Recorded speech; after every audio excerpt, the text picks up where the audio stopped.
Boa tarde, colegas. Meu nome é Alessandro, prazer imenso estar aqui com vocês.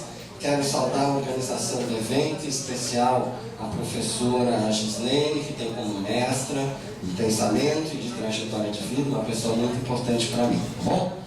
Acho que a primeira coisa que eu quero pedir para vocês porque eu não consigo imaginar a gente discutir saúde mental e, por conseguinte, o sofrimento psicossocial e o que acontece ou o que foi nomeado como sofrimento universitário. Primeira coisa, no tempo que eu tenho, eu quero dedicar 1 minuto de silêncio para todos os jovens negros universitários que acabaram cometendo suicídio. Então, vou pedir esse minuto de silêncio.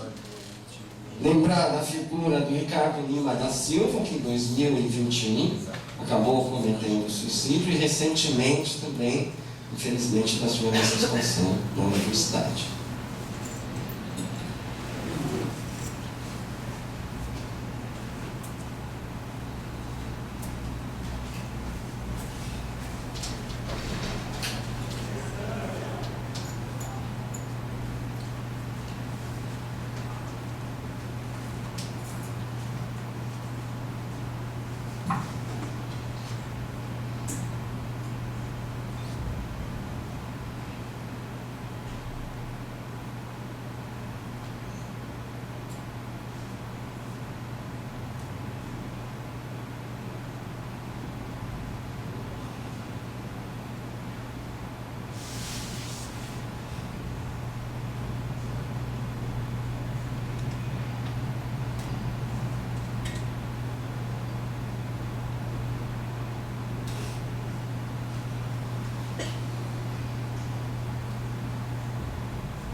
Ok, muito obrigado. Para eles, que estão presentes. Eu acho que o segundo aspecto é lançar algumas macro ideias para depois poder comentar o que eles falaram, tá bom? Então, acho que a primeira macro ideia, quando a gente pensa em ação afirmativa, isso foi muito discutido de manhã, a gente está pensando efetivamente nas relações universidade, Estado e sociedade, todas as implicações dela, né? Quando a gente pensa nas universidades paulistas e na sua trajetória, eu vou me deter à USP, até porque eu pertenço à universidade, o estudo que a gente faz é lá. Eu quero que vocês imaginem um grande elefante velho, mas um elefante bem grande assim, que quando entre ele perceber que tem a pata tá machucada, e o estímulo chegar até o cérebro demora um tempo, né? E aí se movimentar bem lentamente, tá? A outra imagem que eu quero trazer embora seja urgente para nós a transformação social, embora a nossa paciência histórica está acabando, né? Como disse uma vez o deputado, o mês da consciência negra ou o mês da paciência negra, né? É interessante a gente notar que a universidade ela suporta isso, não é? A universidade suporta aqui. O pessoal da PRIP está aqui hoje, tem que saudar isso. Isso suporta ouvir, suporta o protesto, e eu acho que isso é muito importante. Bom? Agora e a terceira ideia é a gente pensar, né, entre o que é um conservadorismo dinâmico e o que é a transformação social. Como conservadorismo dinâmico, eu, de alguma forma, captura aquilo que parece emancipatório, que traz a noção de transformação social, mas apenas de forma discursiva. O debate de ação afirmativa, do nosso ponto de vista, são três coisas: acesso, permanência e titulação. Tá? O nome disso sempre se estudou de modo contrafático. Se estudava o quê? Fracasso escolar, fracasso acadêmico. O nome disso é sucesso acadêmico. Você tem que garantir acesso, tem que garantir permanência, tem que garantir titulação.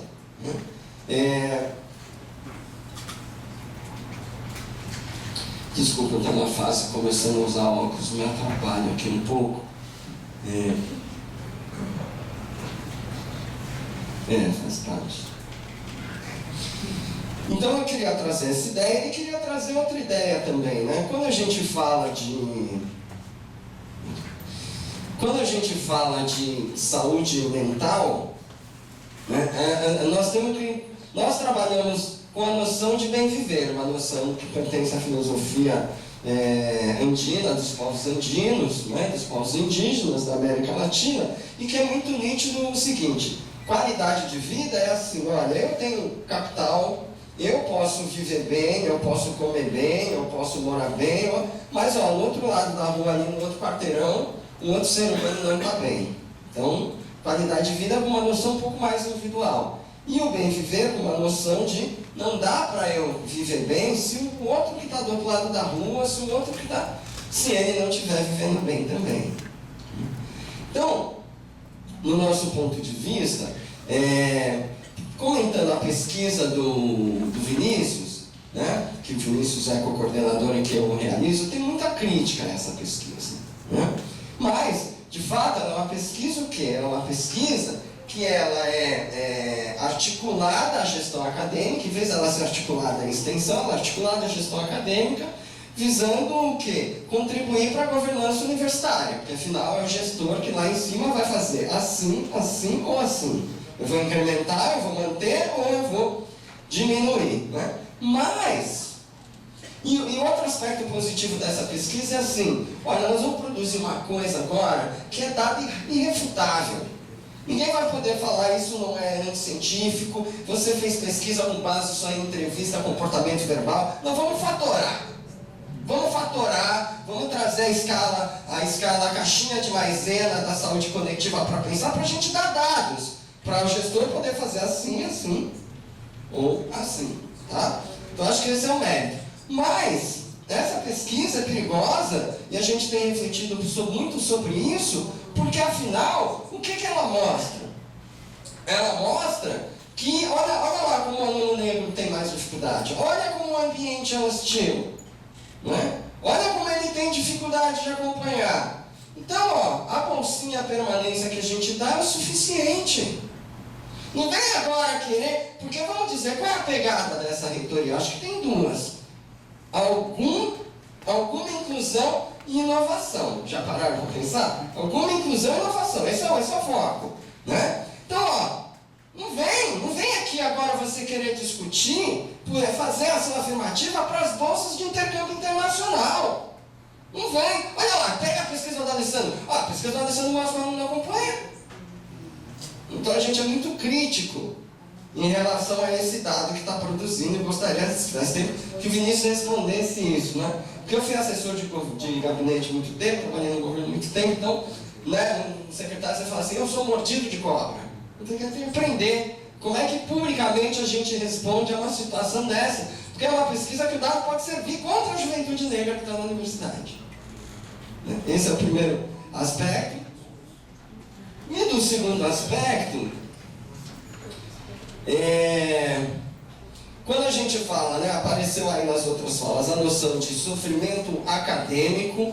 Eu não gosto da noção de sofrimento psíquico, porque eu acho que é fechar com uma certa noção. Eu gosto da noção, nós temos trabalhado com a ideia de sofrimento psicossocial.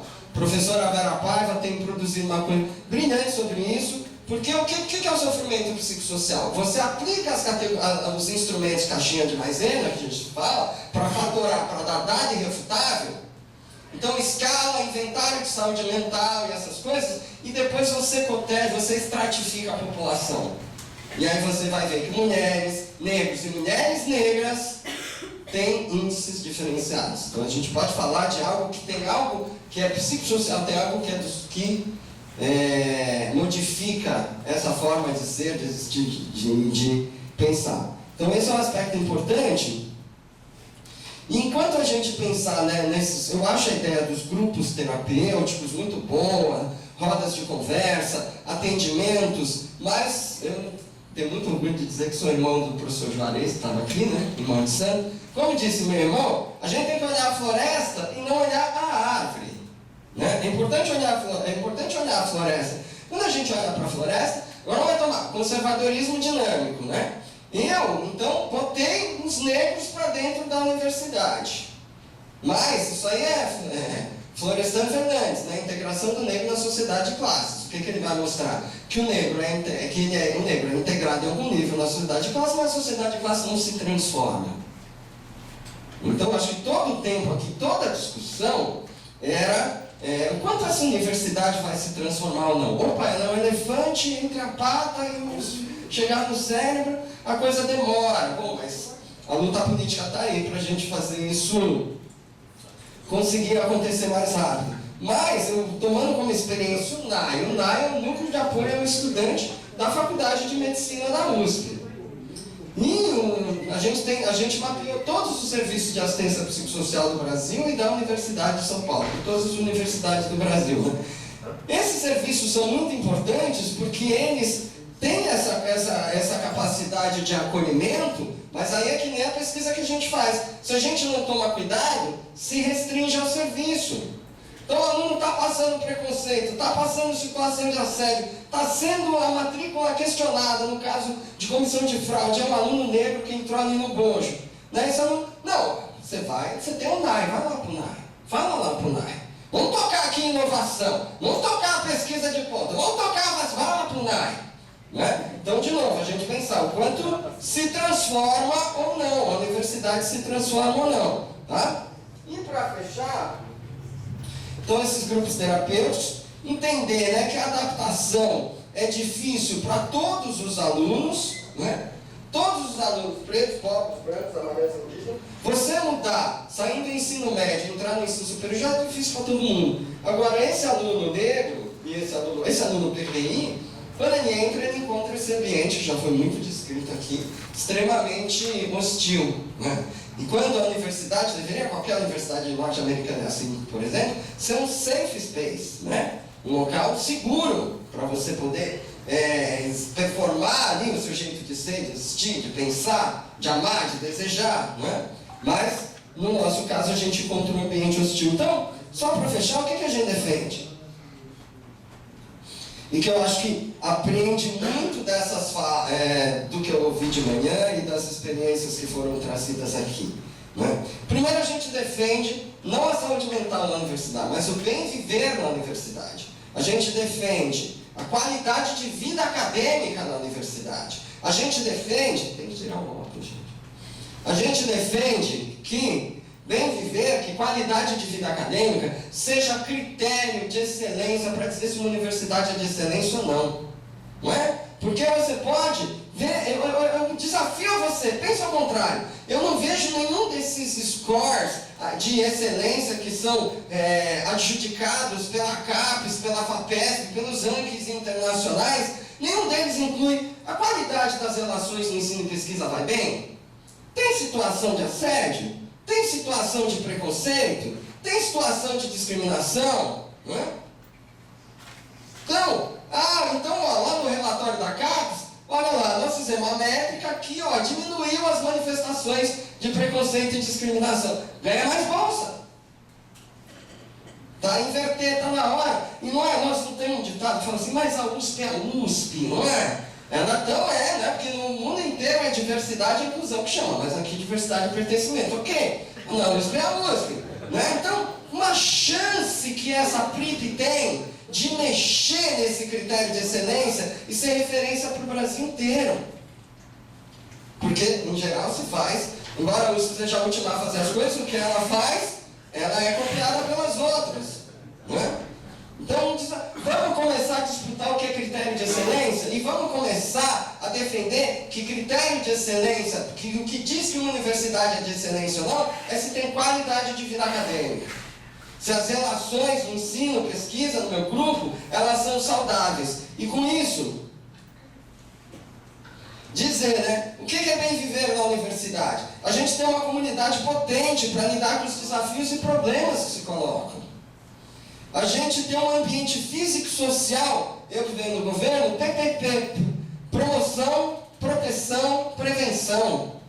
A gente tem um ambiente físico e social que protege a saúde das pessoas, que protege, que promove o bem-estar das pessoas e que previne os adoecimentos. E, fundamentalmente, a gente tem um ambiente, o bem viver também é isso, né? Quer dizer, capacidade de autogestão, de autonomia. A gente quis produzir dados irrefutáveis do ponto de vista da ciência positiva, qualitativa, o que você quiser, né? Mas para dizer duas coisas. Nossos dados mostram para os gestores da universidade duas coisas. Primeiro, coletivos auto-organizados, negro, LGBT, transformados, eles são um equipamento de suporte social para os estudantes. Financiamento para eles já! Se vira pró-reitoria, se vira procuradoria da USP, se vai financiar por CPF, se vai financiar por CNPJ, mas financiamento já, porque é estratégia para permanecer. E segundo, isso já foi dito de manhã pelo colega, que eu esqueci o nome, os professores têm que ter algum tipo de incremento. Incremento, você pode criar estratégias de análise do comportamento, que você não precisa aumentar o trabalho, a remuneração, mas você faz a pessoa se sentir estimulada, se é férias, precisa ter algum tipo de incremento. Isso é fundamental do nosso ponto de vista para o sucesso das ações afirmativas. Né? Por quê? Porque, vamos refletir, o que é que está acontecendo na USP só agora, já está acontecendo no Brasil faz tempo, que são professores em geral, do Sul e do Sudeste, que passam em concursos nesse Brasil profundo que está no interior. E aí chega esse professor, que é branco e do Sul em geral, numa universidade, imagina o que é a Universidade Federal do Recôncavo Baiano, imagina o que é a Unilab, né? E ele entra, e esse está lidando com alunos PPIs, assim, desde a origem, né? Os nossos professores, o que está acontecendo com eles, né? Esse aluno, já foi mostrado aqui, dados irrefutáveis, né? Esse aluno tem um background, chega com um background diferente e ele vai demandar mais trabalho. Fora isso, esse aluno também vai interpelar com a sua presença, com a sua... Então o aluno lá, o professor do nosso programa vai fazer exercício, não, pegou 2 anos, dificuldade, difícil de escrever, não sei o quê, não pega mais. Então o professor de manhã falou, populações, só que diria, populações vulnerabilizadas, porque é o social que vulnerabiliza, né? A princípio ninguém é uma população vulnerável. Populações vulnerabilizadas que estão na universidade, e os professores que trabalham com ela, tem isso, o professor Juarez, né? Falou, tenho 18, eu tenho 11, vamos perguntar quanto a professora Gislaine tem. Né? Então, são essas... eu acho que é basicamente isso que eu queria trazer, né? E dizer, né? Se, da mesma forma, alguém disse, essa porta que vocês encontraram abertas fomos nós que arrombamos, também dizer, né? A nossa história não precisa ser o nosso destino. Eu achei que esse evento era com a Procuradoria, a Defensoria, que a gente ia sair daqui direto e judicializar o USP. Eu pensava que a estratégia era essa. Quando você judicializa... Não, porque foi o Vinícius que estava... A instalação da comissão de fraudes, quando tem na USP, antes da PRIP, se eu me lembro, vem uma coisa da Defensoria, você que assina, né? Fundamental. Foi fundamental. Não, assina como advogado da Defensoria, né? Foi fundamental. Então eu achei, né? A gente tem muitos, todas a experiência, a gente tem o FONAPRACE, Fórum Nacional de Pró-Reitores de Assuntos Comunitários e Estudantis. Cadê a Universidade de São Paulo dialogando com o FONAPRACE? A gente tem muitas experiências que mostravam que os concursos públicos para docentes, eles têm que ser aplicados uma cota sobre o número geral de concurso. É isso que vai fazer com que entre, de uma vez, 30 professores PPI. Indígenas, pretos, pardos, indígenas. Mas não, você aplica por unidade, né? E aí, com unidade, você nunca vai atingir. Agora a gente está movendo um momento bom na USP, vai ter tem 600 vagas, mas isso vai passar. Daqui a 5, 6 anos é só para quem se aposentou, então só vai abrir uma vaga. Isso nos parece conservadorismo dinâmico. Você pega o que é emancipatório no discurso e não muda nada. Ah, mas não pode fazer, não pode fazer? Está aqui a pró-reitora da Universidade Federal da Bahia, a professora Cássia Maciel, que eu tenho orgulho de orientar no doutorado, né? E que mostra que essa experiência é plenamente possível, que isso foi feito na UFBA, que isso está sendo feito em todas as federais do Brasil. Mas a USP é a USP. É isso, obrigado.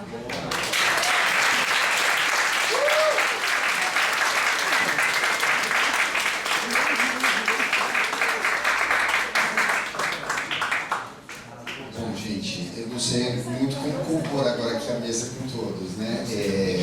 Eu estou apenas na mediação, quero agradecer muito a possibilidade de estar aqui nesse encontro, escutar essas falas, muito importante.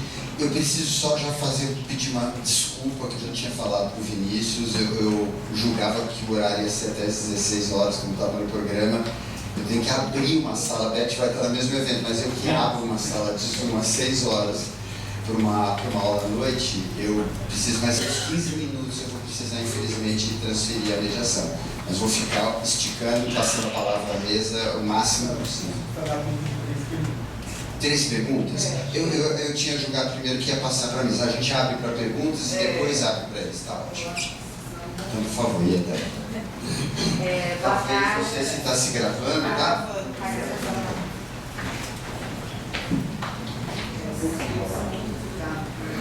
Boa tarde à mesa. Eu estou me sentindo extremamente representada, pertencente, nos descobrimos baianos aqui, filhos de santo e tudo mais, né?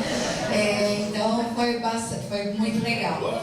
E algumas questões, eu estarei no fórum mais tarde, algumas coisas que estarão ainda na minha fala foram já bastante contempladas aqui.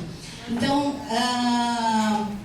em primeiro lugar, quando o professor Alessandro fala de ações de permanência estudantil e tudo mais, ele falou algo que a gente vem discutindo, nós assistentes sociais da USP. Eu sou assistente social. Você eu estou usando o verbo dar, concede o auxílio financeiro, né? Então, olha que legal, todo mundo entrou, ação afirmativa, as cotas, papapá, legal. E a gente dá aqui, desculpa o termo, um dinheirinho. Toma aqui um dinheirinho. E aí, a gente pega e fala, a gente deu um dinheirinho para esse pessoal PPI. E, gente, ó, tá vendo? A gente deixou entrar, teve ação afirmativa, teve as vagas. A gente deu esse dinheiro, só que atualmente fica mais 50% fora, que precisariam desse auxílio. Esse pessoal não entra. Aí tá vendo os números? O pessoal está indo embora. Esse pessoal não é para estar aqui. Não é para estar aqui na USP. Está aqui o número, está comprovando. Não é para esse pessoal estar aqui. A gente deu um dinheirinho, teve a cota e não é aqui. Então a gente vem discutindo, peraí. Como é que é isso? Né? Essas pessoas têm que estar aqui. E o professor falou isso. Né? O seu estudo fala isso. Tem que estar aqui. E pode estar aqui. E mostrou a competência de estar aqui, porque passou na peneira do vestibular. Então não é só o dinheirinho. Né? E outra coisa, aí é um protesto, a gente fala de saúde mental, fala das cotas, tudo mais, para estudante, para docente. Eu não sou mais estudante e não sou docente, eu sou funcionária técnica administrativa. E sempre o funcionário técnico administrativo, nos discursos da USP especialmente, quando a gente vai citar, eu mesma às vezes faço assim, a gente fala nessa ordem, o docente, o discente, e o pessoal técnico administrativo.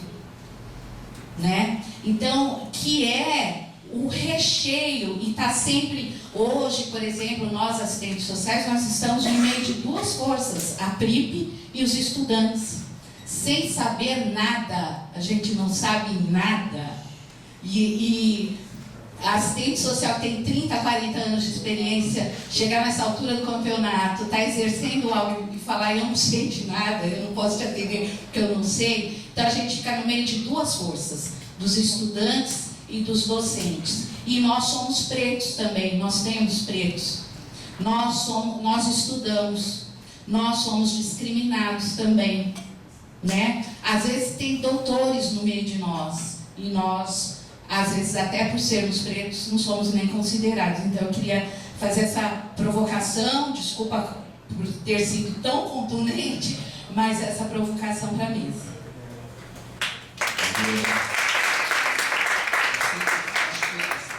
Ele lá no fundo e você, ok? As 3 primeiras inscrições.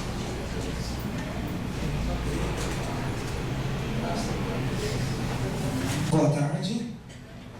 Odenko Moradé para quem é do Axé.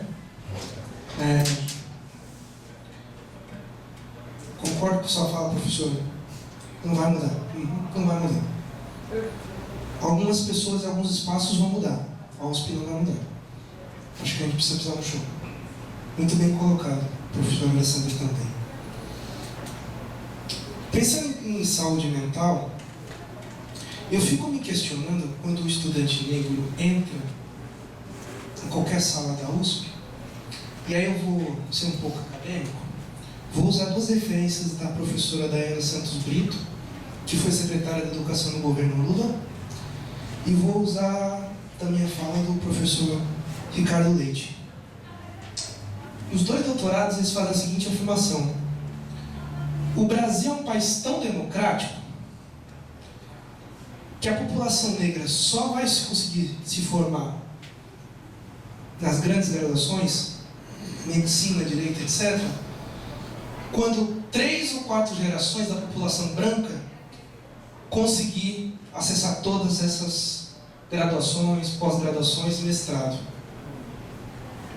Lembrando que esses títulos são de 2018 e 2017. Outro ponto importante é que de 2015 a de 2005 a 2015, o número de pessoas brancas na universidade passou de 100 mil para 300 mil.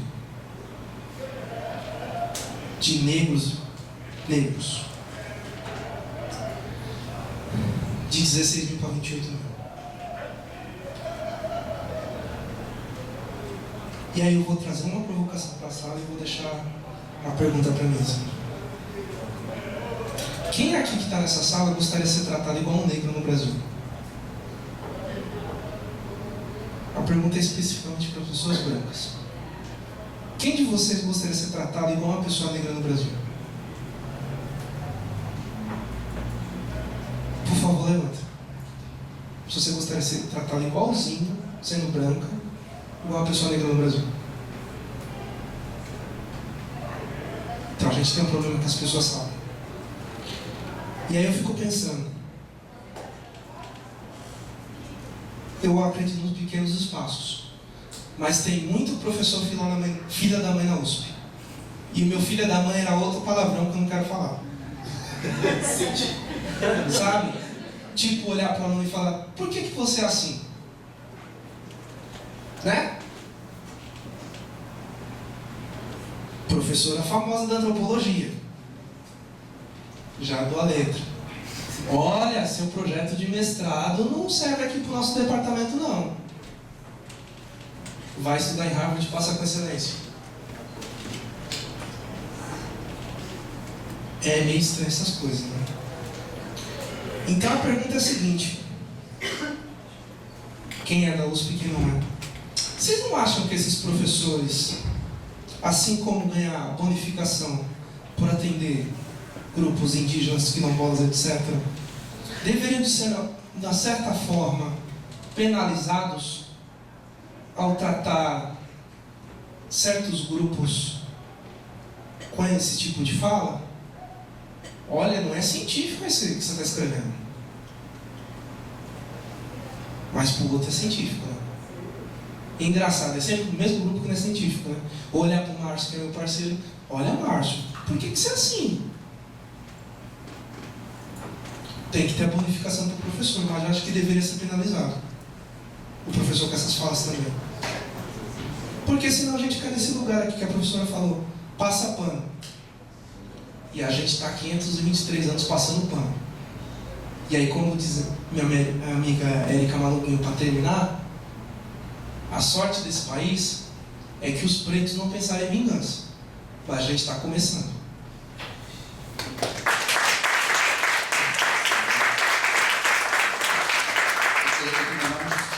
Controlar o tempo, como vocês estão notando, mas estou sendo pressionado a pedir falas mais breves para mim. Uma fala breve, tá bom?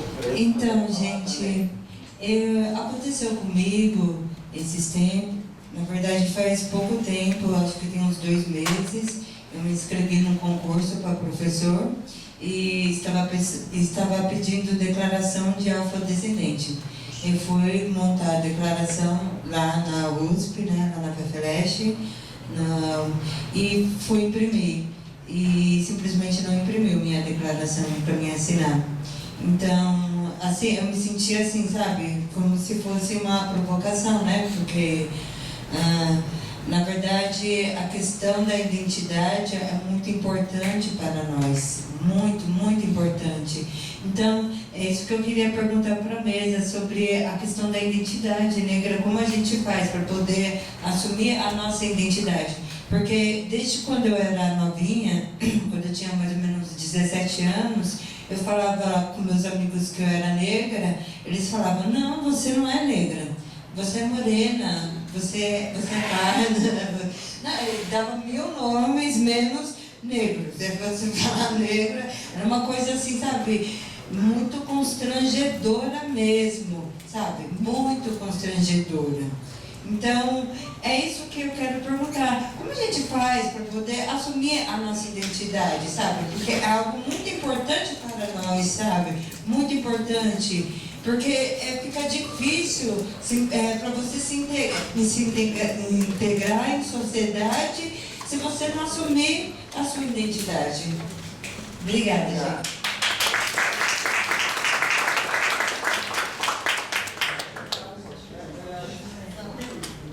Isso, tem 5 minutos para encerrar, então assim, considerações finais, 1 minuto para cá. 1 minuto e 20 para cá. Tento me defender. O Ricardo não precisa falar. Defendendo a mordida de cobra, eu tenho que responder, não, porque eu acho que é uma resposta interessante essa coisa. Vai, 1 minuto. Responde se a nossa pesquisa ajuda ou atrapalha. Né? É como colocado, né? Como os dados de pesquisa podem ser utilizados contra os estudantes negros? Eu imagino que serão, porque, primeiro ponto, a democracia é cara, né? E é cara nos 2 sentidos, cara no sentido de estima, né? E cara no sentido de investimento, é caro, né? É muito mais fácil ter uma força de poder totalitária que reduz tudo e coloca tudo na mesma régua e pronto, democracia é caro, né? E o senhor respondeu muito bem, né, acerca desse conservadorismo dinâmico e a característica que lembra muito o perfil do racismo brasileiro, né, porque o racismo brasileiro não é ideologia vigente, né, a democracia racial que é a ideologia vigente, né. Então o conservadorismo dinâmico ele está nesse bojo, né, e o racismo para nós da psicologia, né, e aí a gente tem a disciplina que nós damos na pós-graduação da psico, que alguns já passaram por lá. A psicologia para nós, né, é um sistema de crença socialmente compartilhado que vai hierarquizar ali quais são os grupos que são privilegiados e quais são os grupos subordinados. E o conservadorismo dinâmico ele está nisso, porque querendo ou não, o racismo ele simplesmente é uma justificativa passional para a manutenção da estratificação social. Né? Antes da linguagem científica era os povos pagãos e os povos cristãos, né? Agora, e aí a gente provavelmente está mudando do racismo para a meritocracia, né? Então, o racismo nada mais é um meio para manter estratificada a coisa, né? E a universidade ele representa, né, a nata dessa manutenção, vamos assim dizer, né? E aí na psicologia, e rapidamente assim, só para, né, porque esse racismo ele está nesse jogo da identidade entre entre, né, aquilo que a gente considera como privilegiado, né, no sentido ético, estético, político, espiritual, o que é bonito, o que é feio, o que é bom, o que é mal, o que é superior, o que é inferior. Né? A gente sabe no critério de raça-cor onde é que está isso colocado.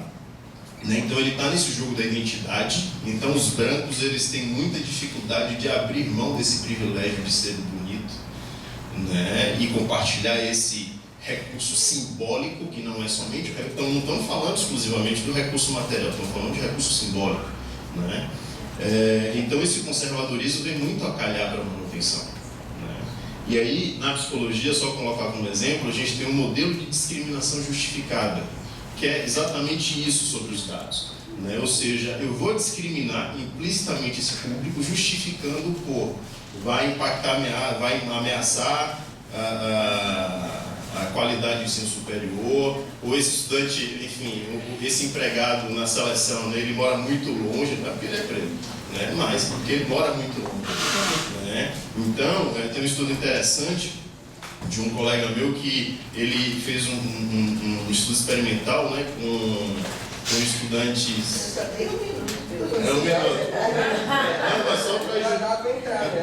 Não, mas é coisa rápida. Né? Porque assim, esse espírito de ameaça, né, à qualidade do ensino superior, ele justifica, né, e isso é observado nas pessoas que têm maior índice de preconceito, né, mas eles não mencionam isso explicitamente. Né? Então, ok, eu acho que de fato esses dados vão ser justificados, né, no sentido, mas a gente começa a observar mesmo, do ponto de vista psicológico, o viés racismo que está implícito. Né, colocando, estratificando aí essa experiência acadêmica na universidade, né, porque de fato a democracia é cara. Tem inclusão também. Com certeza.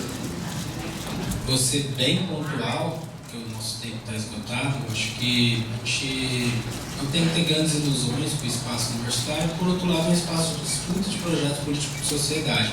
Uma sociedade que mata pretos, é tático, sim, ter jovens negros nessa universidade que não sejam vítimas de mais violências, tais como acontece. Então, que a Defensoria, vamos para o Ministério Público, vamos reverter, porque o resultado que saiu ontem não nos agrada. Então é isso, seguimos na mão.